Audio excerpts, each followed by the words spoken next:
He estado leyendo un poco sobre John Knox, leyendo un libro sobre el Gran Despertar, un libro de la bandera de la verdad, que es básicamente el desarrollo de la claridad teológica en América, presentando a la gente que predicó durante el Gran Despertar, y mirando a Whitefield, Jonathan Edwards, luego leyendo a William Cunningham sobre los reformadores y pasando por Lutero y Calvino. Hay un legado que entendemos ahora que vino de Juan Calvino y ha resistido la prueba del tiempo, y afirmamos esa doctrina, pero él estaba en conflicto, como probablemente saben.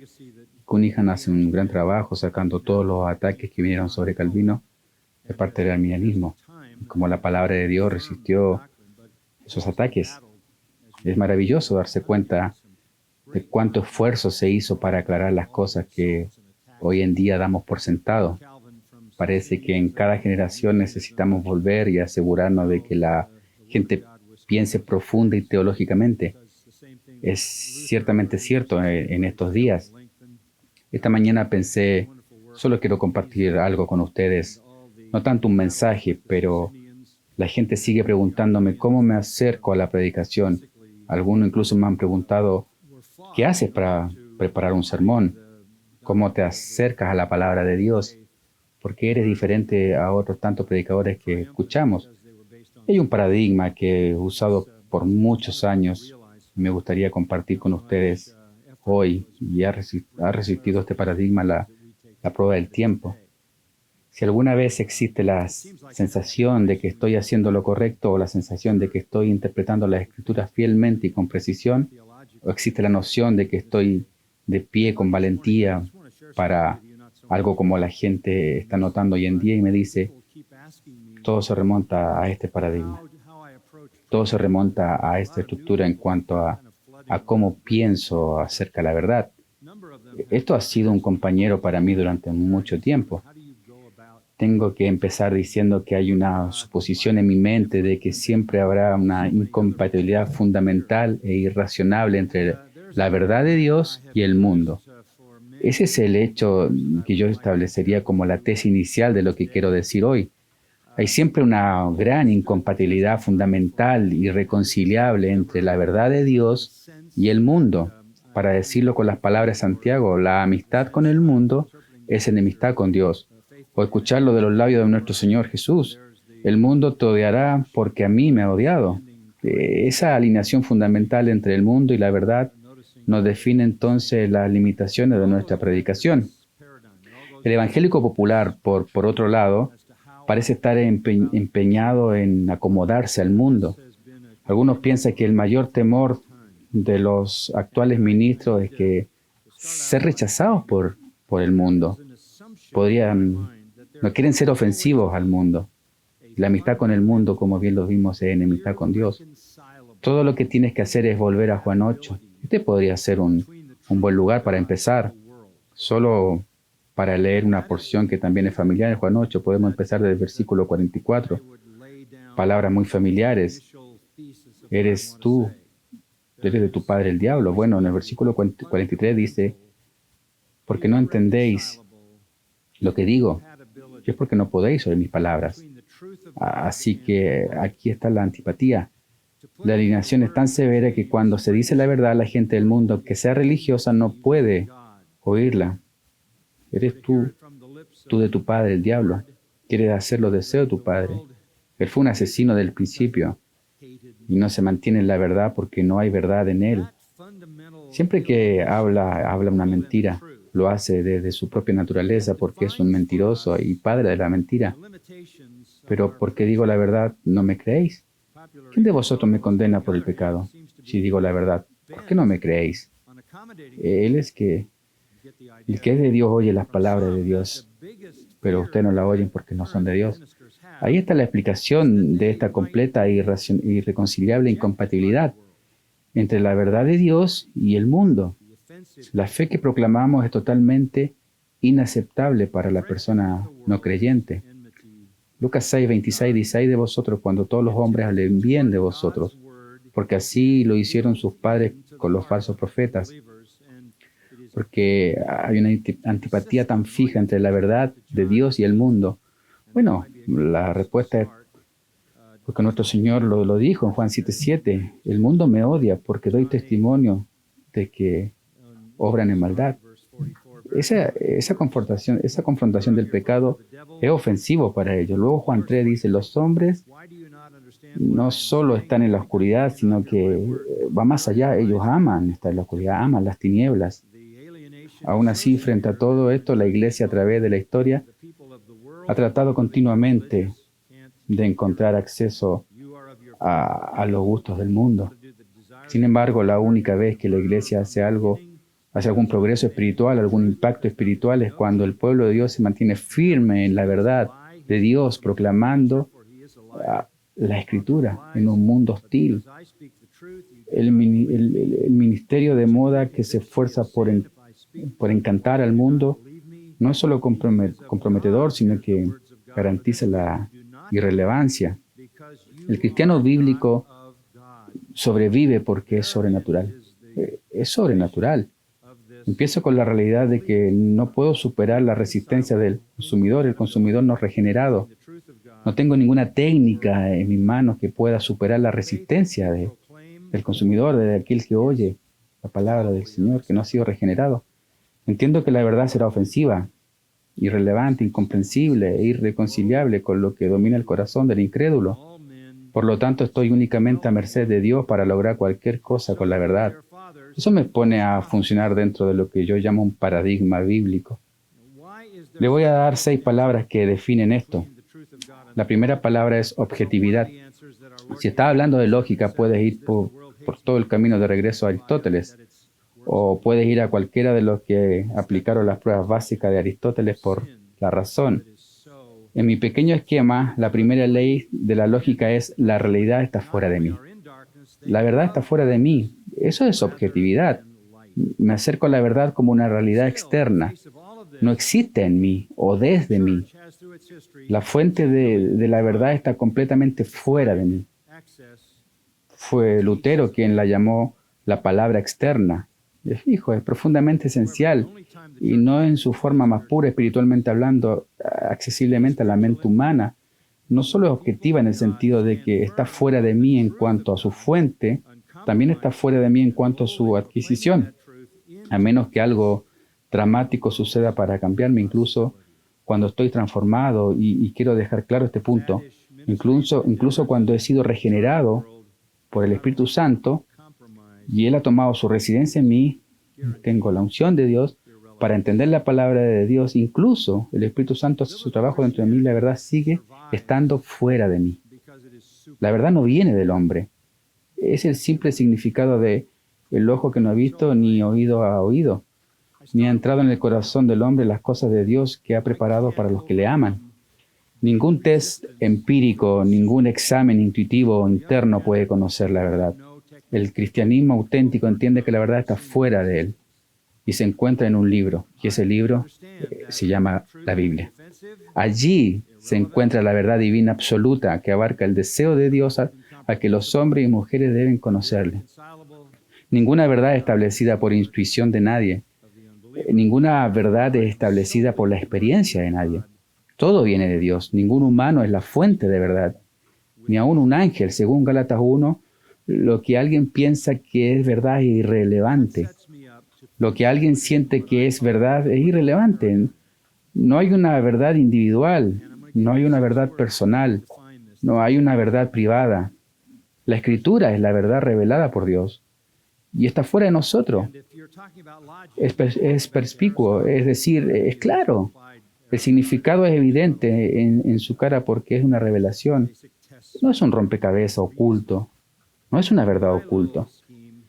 Si hay algunas cosas difíciles de entender, en 2 de Pedro 3, que la gente no instruida e inestable retuerce para su propia destrucción. La palabra puede ser discernida por el que ha sido transformado. El mensaje de la Escritura es claro, no es ambiguo, porque es el propósito de la revelación. El cristianismo auténtico siempre ha sostenido que la Escritura es la verdad objetiva absoluta. Es verdad para una persona lo que lo es para la otra. Es verdad en una generación, así como lo será para la otra. Para una cultura como para otra. Su verdad no cambia.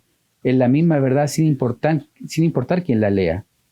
Sin importar dónde estén, sin importar quién sea o dónde vivas, sin importar lo que piense de ella.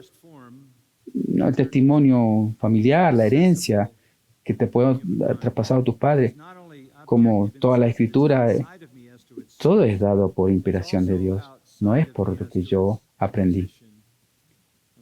Como Pedro nos dice, no se adquiere por nuestros propios sentidos, nuestra propia experiencia. Los santos hombres de Dios, movidos por el Espíritu Santo, nos han dado la Escritura. Y permanece para siempre. Es digna de confianza en cada nota y título. Sabemos todo eso, que es inmutable y eterno. Isaías 40, es Jesús quien dice, el cielo y la tierra pasarán, pero mi palabra nunca pasará. Sabemos todo eso. Las escrituras son absolutamente ciertas, ya sea que te afecten a ti o a mí, o no, es verdad. La verdad de la escritura no se decide de ninguna manera por intuición o por la experiencia de alguien. Si nos afecta o no, es irrelevante para su veracidad, es verdad. Nunca quieras permitir que alguien diga, bueno, la Biblia significa para mí. Y yo te pregunto, ¿y qué significaría si no existieras? Esto supone un duro golpe para un segmento muy grande de los cristianos. ¿No es así? Si pudiéramos deshacernos de este engaño, podríamos volver al punto de partida. Hay mucha gente que predica y mucha gente que lee la Biblia como si fuera una epifanía, intuitiva y existencial, creando subjetivamente la verdad en virtud de los sentimientos de alguien. La verdad bíblica es objetiva. Es el punto de partida y el punto de partida esencial muy necesario para una visión del mundo verdaderamente cristiano. Abandonar el terreno de la verdad objetiva externa y cualquier sistema de creencias que te dé una mezcla híbrida de verdad y error. Para mí todo comienza, escuchen bien esto, fuera de mí, fuera de nosotros. La verdad está fuera de nosotros. Mi tarea es este desafío y también salir de mí para manejarlo con precisión. Eso significa que tengo que luchar con mis propias presunciones. Eso significa que tengo que luchar con mi propia intuición. Eso significa que tengo que luchar contra una fácil y superficial comprensión de un verso que puede tergiversar lo que significa. Empiezo con el hecho de que la verdad está fuera de mí y no aporto nada a esa verdad, excepto herramientas que estudio y que se me han dado para conocer. El primer principio de la interpretación efectiva de la Escritura o razonamiento efectivo con respecto a la verdad, que es objetiva y externa. Con eso podríamos transferir nuestro pensamiento por un momento al enfoque filosófico. ¿Cómo se perciben entonces esta verdad? Está fuera de nosotros. Así que, ¿cuáles son los otros dos principios? Seguimos hablando de objetividad. El segundo principio de mirar la verdad objetivamente es lo que es. La verdad es lo que es. Ese es el principio de identidad. Es lo que es. La realidad es realidad. Se podría pensar que eso es bastante básico.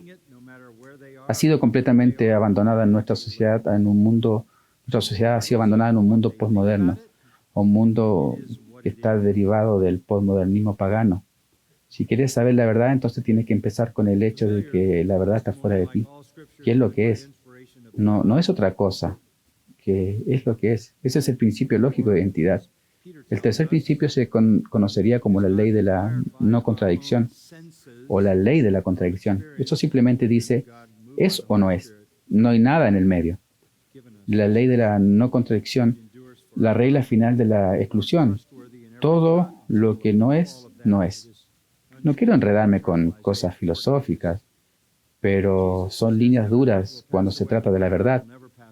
Lo que es, es.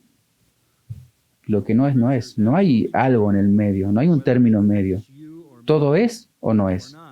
Esas líneas duras son las únicas herramientas posibles que podemos usar para pensar en términos que capten la realidad. Debemos entender que la segunda palabra es racionalidad. Objetividad, la primera palabra, la segunda, racionalidad. La racionalidad dice lo que es, es. Lo que es y lo que no es, no es. ¿Realmente estás viendo lo mismo? Hay verdad y no verdad. Hay una realidad y una no realidad. No hay un término medio, no hay un punto medio. Podemos acercarnos a la Biblia de esa manera racional. La verdad no es contradictoria. Está sujeta a un ascenso mental. No hay contradicciones como tal. Hay cosas que son difíciles de entender para nosotros. Hay cosas que aparentemente pueden ser paradójicas. No hay errores, no hay discrepancias, no hay mentiras, no hay contradicciones en su carrera, no hay verdades falsas. Por lo tanto, cualquier cosa que contradiga la Escritura, escuchen bien, es falsa. No hay fantasía, no hay absurdo, no hay inconsistencia, no hay mitos. Ni siquiera creo que en la Escritura hay alegoría, no hay analogías, parábolas, ilustraciones. Pero la palabra de Dios es infalible e inerrante hasta la última coma. Se entiende racionalmente Nehemías. Veamos esto. Lee la palabra y le da sentido. Esdras estudia la palabra y le da sentido. Esto nos lleva a la habilidad a la que todos estamos expuestos en el seminario, que es la hermenéutica. La hermenéutica es una forma lógica de entender, una ciencia contraria a los alegorismos, espiritualizando o fantaseando como lo hacían los antiguos rabinos, la interpretación cabalística. La hermenéutica es una ciencia lógica, no es mística, no es alegórica, no es espiritual, no es sentimental, es científica. La escritura debe ser entendida por el proceso de la razón. Mira las palabras y la oración y la gramática, el contexto y la historia, hay que mirar eso. Interpretar la Biblia no es diferente a resolver un problema de matemática que resolver un problema de ingeniería. Si vas a dividir correctamente la palabra de verdad, hay una forma de hacerlo. Como he dicho tantas veces a través de los años, el significado de la Escritura es la Escritura. El significado es la Escritura. Si no entiendes el significado, no entiendes la Escritura. No entiendes la revelación. La tarea del hombre de Dios por el bien del pueblo de Dios y de Dios mismo es comprender que esta palabra está fuera de nosotros y debe ser interpretada científicamente según las reglas fijas a las que debo someterme, incluso hasta el punto de eliminar mis propias presuposiciones e intuiciones. La verdad de la Escritura solo se libera cuando se interpreta con precisión. Un escritor dijo: no hace falta ser un científico de cohetes para reconocer que toda nuestra cultura está en problemas y que estamos mirando fijamente el cañón de un arma cargada y que no podemos permitirnos actuar como si no estuviera cargada. Lo que quiere decir con esto es que el creciente anti-intelectualismo en el mundo ha llegado a la Iglesia, resultando de la marginación del cristianismo, su falta de salinidad y el surgimiento de la cultura más secular que el mundo ha visto, ha afectado a la Iglesia. ¿Qué ha llegado a la Iglesia? Anti-intelectualismo. Los puritanos, por ejemplo, eran personas muy educadas. La tasa de alfabetización de los hombres de Massachusetts, por ejemplo, era de un 90 o un 95%. Ellos fundaron universidades, enseñaron a sus hijos a leer y escribir antes de los 6 años. Estudiaron arte, filosofía, ciencia y otros campos de manera que le permitieran amar a Dios y glorificar más a Dios con sus mentes. Cotton Mather dijo: la ignorancia es la madre, no de la devoción, sino de la herejía. Es decir, que el cristianismo y la palabra de Dios se enfocaron básicamente de una manera racional. Continúa diciendo que las semillas del cambio ya habían sido plantadas en la popularizada predicación retóricamente poderosa y emocionalmente dirigida por George Whitefield. Continúa hablando de Charles Finney. Continúa hablando de los evangelistas que siguieron eso, haciendo demasiado hincapié en la conversión personal inmediata a Cristo en lugar de un periodo estudiado a reflexión, convicción emocional, simple.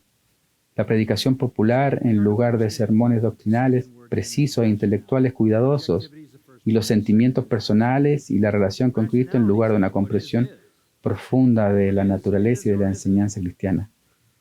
Lo que sea que haya sido el anti-intelectualismo, en eso ha excedido por mucho a lo que ha sido en nuestro tiempo. La tendencia ha continuado, ayudada e instigada por la predicación sentimental, la predicación carismática, basada en la emoción. basada en la intuición, los sentimientos de interpretaciones personales, la experiencia, el pragmatismo. El cultivo cuidadoso de la mente debe estar en lo alto de la lista para nosotros. No el intelectualismo, no el orgullo académico, sino una mente sana, por racionalidad. ¿Qué quiero decir? Me refiero a que la Biblia debe ser entendida de manera normal, lenguaje común, gente real, historias reales. Lenguaje común, uso del lenguaje, uso de un lenguaje normal, una historia real. No hay significado secreto en la Biblia, ni alegoría, ni ideas trascendentales, ni voces divinas, ni interpretaciones místicas. Cualquier tipo de irracionalidad es igual a una negación de la verdad. Por eso la hermenéutica es tan importante. Cuando se comienza con la objetividad de que la palabra de Dios está fuera de uno y se pasa a la racionalidad, se debe entender que el uso de la mente es necesario. Por eso la Biblia dice que necesitamos una mente renovada, necesitamos una mente sana. Lo que eso produce es una tercera palabra, veracidad. ¿Qué significa? Verdad. La revelación objetiva de la Escritura que se interpreta racionalmente produce la verdad divina en una medida perfectamente suficiente para cumplir con la intención de Dios para su revelación. Déjame decirlo otra vez. La revelación objetiva de la Escritura interpretada racionalmente produce la verdad divina en una medida perfectamente suficiente para cumplir la intención de Dios para su revelación. Ser un predicador no se trata de ser inteligente. No se trata de tener alguna habilidad oratoria, aunque esas cosas pueden ser útiles en el estilo de la predicación. La predicación efectiva es la habilidad de llegar a la verdad. Es la verdad la que salva. Es la verdad la que santifica. Por eso, esto ha impulsado toda mi vida. Todo el objetivo de la predicación para mí es ser capaz de entrar al púlpito y decir, aquí está la verdad de este pasaje. Y esto no tiene nada que ver conmigo. Rara vez me refiero a mí mismo en un mensaje, ya sea como una ilustración o como fuente de perspicacia. Si yo fuera la fuente de perspicacia de la palabra de Dios, significaría que quizás alguien no ha tenido esa perspicacia antes. Eso sería peligroso. Tenemos esta verdad porque hemos salido de nosotros mismos. Hemos dejado de lado nuestras presunciones y hemos aplicado principios racionales científicamente para llegar efectivamente a la verdad. Eso nos lleva a otra palabra, y esa palabra es muy, muy importante, y es la palabra de autoridad. Hay mucha escritura que podría darles, pero no quiero retenerlos innecesariamente por mucho tiempo. Pueden encontrarla ustedes mismos que apoyan principios de esta verdad. Según de Corintios 10, por ejemplo, derribando toda idea que se levanta contra el conocimiento de Dios y llevando a toda persona cautiva a la obediencia de Cristo. Lo que estamos haciendo es cambiar la forma que la gente piensa. Estamos aplastando ideologías, fortalezas, estamos trayendo a la gente cautiva a la obediencia de Cristo. Tenemos la mente de Cristo, así que llegamos a eso en un proceso racional. No místicamente, no espiritualmente, sino racionalmente, como interpretamos la Escritura. Los abusos de eso son interminables. En particular, en el Antiguo Testamento lo vemos que es abusado por personas que no lo interpretan racionalmente, sino que lo interpretan alegórica, espiritualmente. Pero la verdad entonces produce autoridad. Quien proclama la verdad está proclamando la palabra de Dios. Y como Dios tiene toda autoridad, esa proclamación es autoritaria. Tito, por ejemplo, vemos 2:15. Habla con toda autoridad y que nadie te eluda. Esa es una orden muy, muy útil para mí, porque lo que estoy tratando de hacer en el mensaje es mostrar la verdad y hablar con autoridad y no dejar ningún acceso o una salida para literalmente atar las mentes y conciencias de las personas a la verdad. Sé que no es elegante hablar con autoridad. Sé que es ofensivo hablar con autoridad en nuestra cultura, pero es la única manera posible de que la verdad de Dios pueda ser representada con precisión. No estamos ofreciendo alternativas o sugerencias. Estamos hablando con autoridad. Creo que fue Doug Wilson quien dijo, el que realmente quiere un corazón tierno necesita llamar a un martillo neumático. Las palabras duras, las enseñanzas duras son el martillo neumático de Dios que ablandan al creyente. Pero cuando los cristianos piden palabras suaves, palabras fáciles, el resultado es gente dura.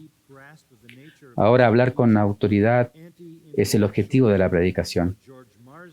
No sé si podría predicar si no llegara a una convicción de que se convirtiera esa convicción en mí como la palabra autoritaria de Dios. No podría predicar si estuviera equivocado, si no tuviera la convicción en mi corazón de lo que estoy diciendo es absolutamente cierto. No es que solo necesite decirlo porque creo que es verdad, necesito mostrar que es verdad. Y ahí reside la autoridad. Y hermanos, la autoridad no es mía, no es tuya. La autoridad está en el texto. Puedo escuchar a un predicador que dice algo verdadero, pero lo dice en medio de un montón de cosas que pueden ser verdad y pueden no serlo. Y no hay forma de averiguar lo que es verdad. Más bien, cuando expone las escrituras, la autoridad sale rugiendo del texto cuando es interpretado con precisión. El poder de la predicación es cuando el texto deja al oyente sin escapatoria. Debes hablar con autoridad. Recuerdo hace años atrás un predicador que se graduó del seminario Fuller y pastoreó durante 2 años. Vino a mí y me dijo, pastor, me voy a salir del ministerio porque no sé lo que creo.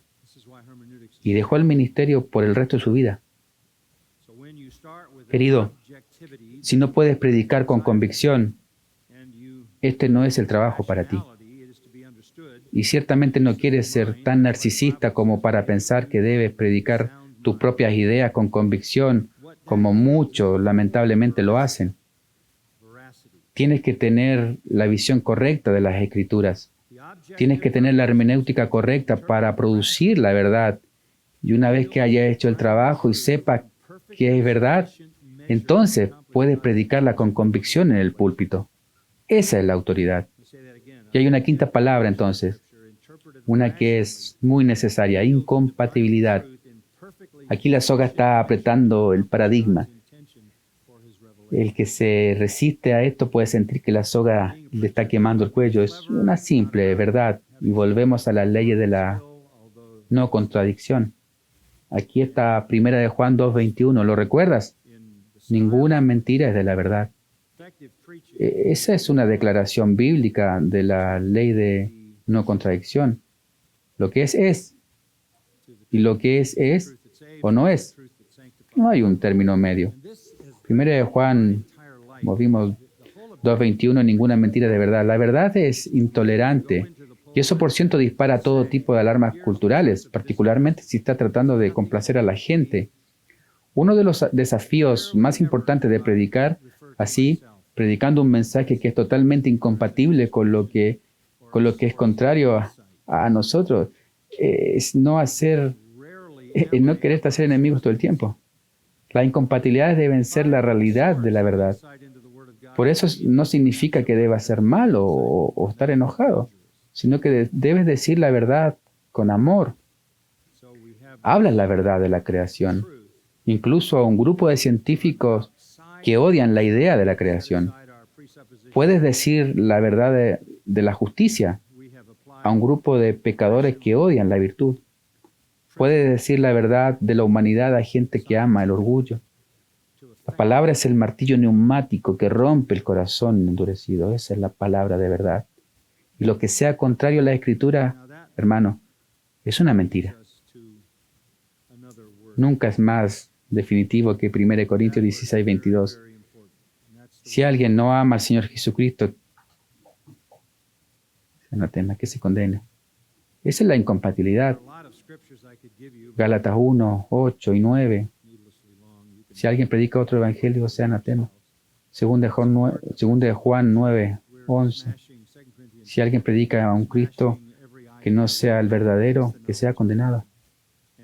La tolerancia hacia las personas es importante. Es una virtud bíblica. La tolerancia hacia el error es un pecado. Es un pecado. Dios odia la mentira. Satanás es el padre de la mentira. Dios odia las lenguas mentirosas y a los mentirosos que las dicen. No es lo suficientemente duro que si estamos haciendo nuestro trabajo bien, vamos a hablar con autoridad a un mundo que odia la autoridad. No solo eso, no solo estamos hablando con autoridad, sino que le estamos dando un mensaje que es incompatible con cualquier cosa que no esté de acuerdo con el mundo. Este tipo de predicación honra la realidad de que el mundo y el reino de Dios son totalmente enemigos. Tienes que entender eso. No vas a encontrar un puente. Estás en la zona de guerra. Isaías 8:20.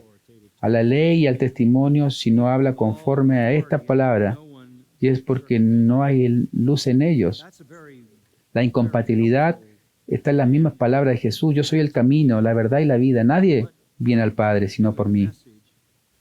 Ni en ningún otro hay salvación, porque no hay otro nombre dado a los hombres que podamos ser salvos. El que no cree en el Hijo no verá la vida, sino que la ira de Dios permanece en él. Lo vemos en Hechos 4, Juan 3. Una y otra vez, y cité algunas este domingo pasado. Hay un solo Dios y un solo mediador entre Dios y el hombre. Y el hombre es Cristo Jesús.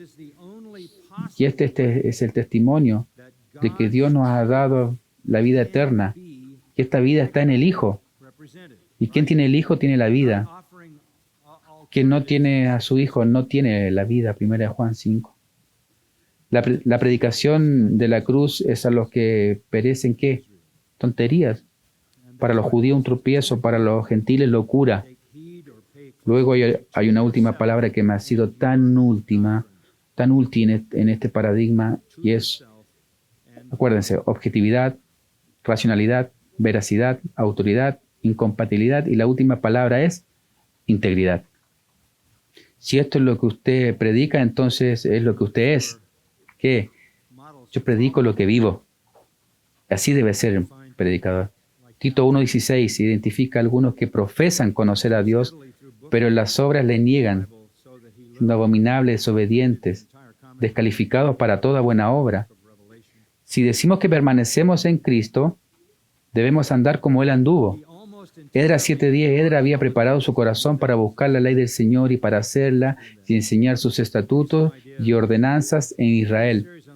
Por eso Pablo le dice a Timoteo, ten cuidado, o presta mucha atención a ti mismo. Cuando busco modelos a seguir, encuentro gente como Calvino, predicando constantemente libro tras libro de la Biblia, de modo que literalmente creó todo un comentario de la Biblia, excepto del libro Apocalipsis. Para darle una idea, hizo una serie sobre el libro de los Hechos. Comenzó el 25 de agosto de 1549 y terminó en marzo de 1554. 5 años exponiendo el libro de los Hechos. Fue a Tesalonicense y hizo 46 sermones. Fue a Corintios, 186 sermones.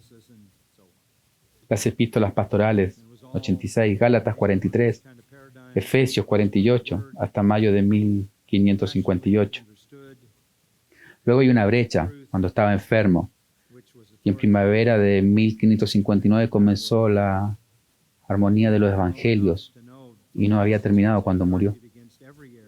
Durante la semana predicó 159 sermones sobre Job, 200 sobre Deuteronomio, 353 sobre Isaías y 123 sobre Génesis, y así sucesivamente. Todo se basaba en este tipo de paradigma, la palabra externa entendida racionalmente, dando la verdad que es una verdad autoritaria. Esto es a lo que estamos llamados, queridos hermanos, a enseñar este increíble libro que ni más ni menos que es la palabra de Dios. Podemos estar contentos, como dijo Dudley, exhibir la doctrina de la Biblia en el vestido de la Biblia. La Biblia forma todo el contenido de nuestra predicación. Dios ha expuesto todas sus verdades en el contexto, las proporciones, las relaciones que Él sabe que convienen al alma del hombre están bajo la Escritura. También dijo que había 3 edades de predicación: la edad de oro, la predicación que es predicar la Biblia, la doctrina de la Biblia a partir del texto de la Biblia. Cuando comienzas a deslizarte, estás predicando la verdad de la Biblia a partir de textos culturales. El tercer paso es la verdad de la Biblia se ha ido. Está diciendo lo que la gente quiere oír. Y eso es lamentable en la iglesia hoy en día. La predicación de oro reconoce que Dios, permítame decirlo de nuevo, que Dios expone toda la verdad divina en los contextos, proporciones y relaciones que Él sabe que se adaptan mejor al alma del hombre. Por eso predica la verdad de la Biblia, en el mismo contexto en el que Dios la colocó. Necesitamos una restauración de la predicación bíblica. Y por eso es que ustedes, los hombres que están acá, están llamados a hacerlo. Están llamados a ser fieles al texto.